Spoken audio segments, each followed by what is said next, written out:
الله أكبر الله أكبر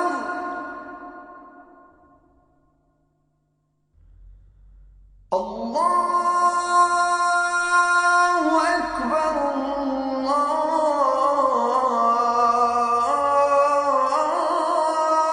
الله أكبر. Welcome to Let the Quran Speak. My name is Sophia, I'm your host.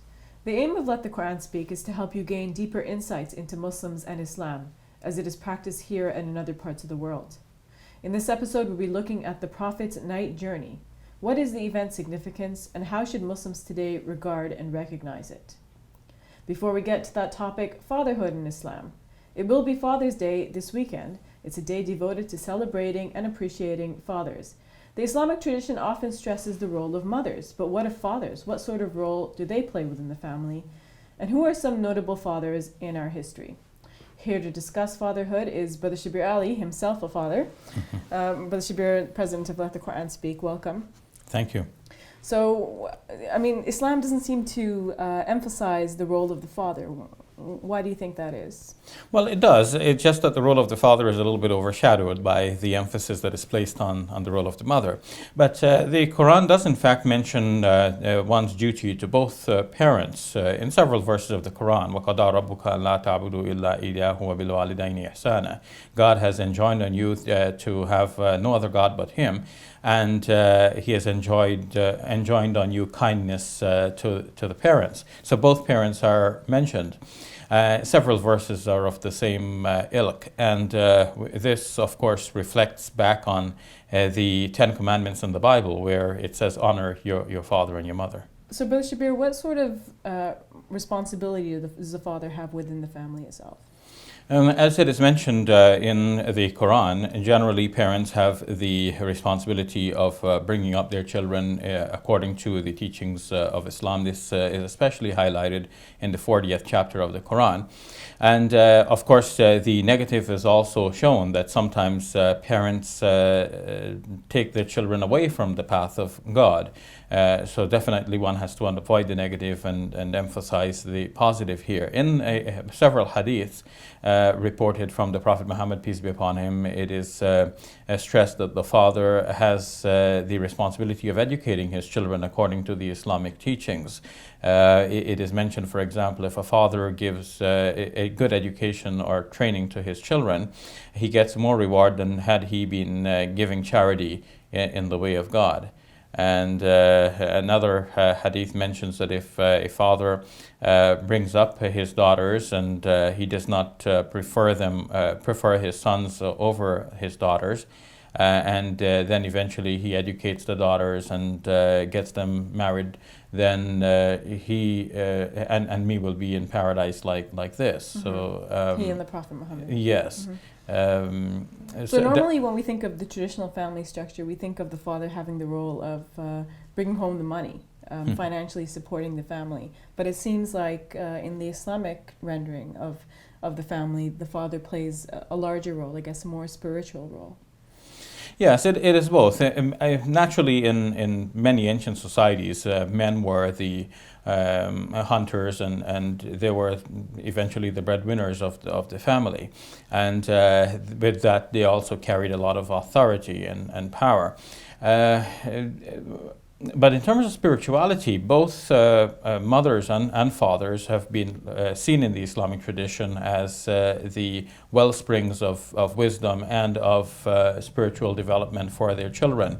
The mothers were especially thought of as being the laps of the children, where they will get their first schooling. And but the father also has a tremendous responsibility in making sure that his family is well educated in the Islamic teachings.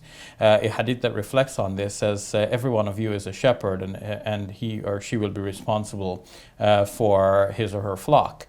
And the same hadith says that a man is a shepherd of his family. So that places on him a responsibility. We should not stress that or overstress it to the extent of negating the rights and responsibilities of other members of the family. But at the same time, men need to own up to their responsibility. A verse of the Quran in Surah 4, verse 34, says that men are responsible. They are qawwamun. And that seems also to indicate a degree of responsibility, of patronage, and of service to the family. Mm-hmm. What makes a good a good father in the modern context that we live in? Well, in our present context, we need to always look back at the life example of the Prophet Muhammad, peace be upon him, and see how his specific behaviors would reflect in our modern society. Certainly there's a lot to learn. The Prophet, peace be upon him, was very kind to his children. It is noted that whenever he was there in the room and Fatima, his daughter, entered, he would get up, greet her, and kiss her, and then he would have her sit in the very place where he had been sitting previously. Mm-hmm. So this is like giving up one seat for another. This is a very kind and respectful behavior towards one's children, and we need to imitate that, even in our modern context. Oftentimes, people treat children as, like objects around. We talk about them in the third person as if they do not exist, or if they're not present. Mm-hmm. And we just simply, we want them to be silent, to be spoken to, but not to be heard. And we give them commands all of the time. Instead of doing the simple things that we can do for ourselves, we always command the children, do this, do that, bring me this, bring me that. Instead of this, we need to train our children to be thinkers. If we're always giving them commands, then we're not training them to think, we're just training them to obey. Mm-hmm. We need both. Of course, children need to look up to their parents, to obey them, and to treat them with kindness, but children also need a certain degree of independence, and it seems that is how the Prophet Muhammad, peace be upon him, dealt with children in general and his own children in particular. And I guess also that example that you showed demonstrates his love and respect for his children. That's right. There was a boy, Anas, who was left to be an apprentice with the Prophet, peace be upon him, to learn from him and also to serve him in various ways. And sometimes the Prophet, peace be upon him, would send him out for a task, and he would become playful, getting involved with other boys, and he would forget what he was sent for. Mm-hmm. And eventually he said the Prophet, peace be upon him, would come up behind him and speak to him in a very gracious way and just remind him of what he was supposed to do. So most men would be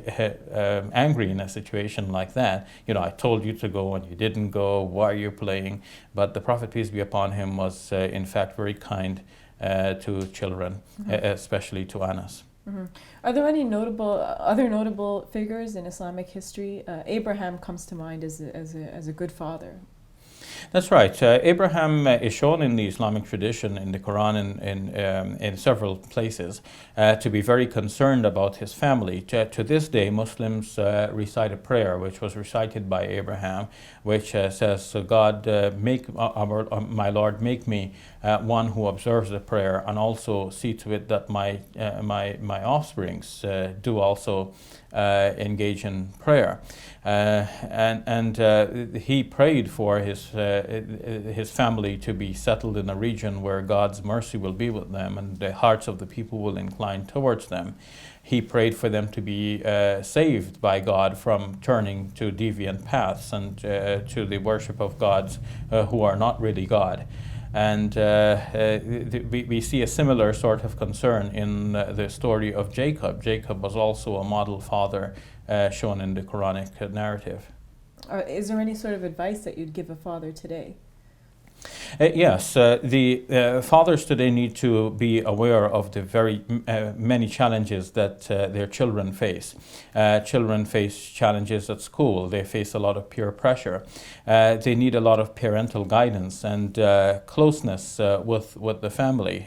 We can easily become very busy. There are only 24 hours in a day, and if we work for 8 hours, we travel for 2, we lounge on the sofa and watch television for 2. 2 and then we sleep for the rest of the time, then we may find that we have no time left for the children. But the children do need close attention.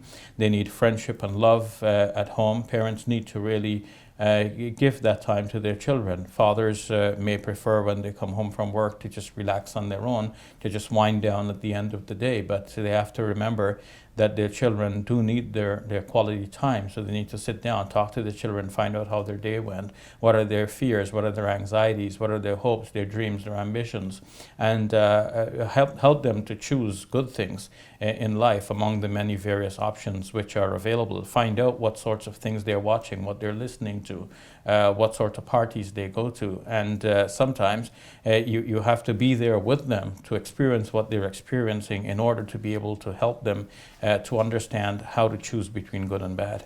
All right, excellent advice from a father himself. Thank you, Brother Shabir. You're welcome. We'll take a break. When we return, the Prophet's Night Journey.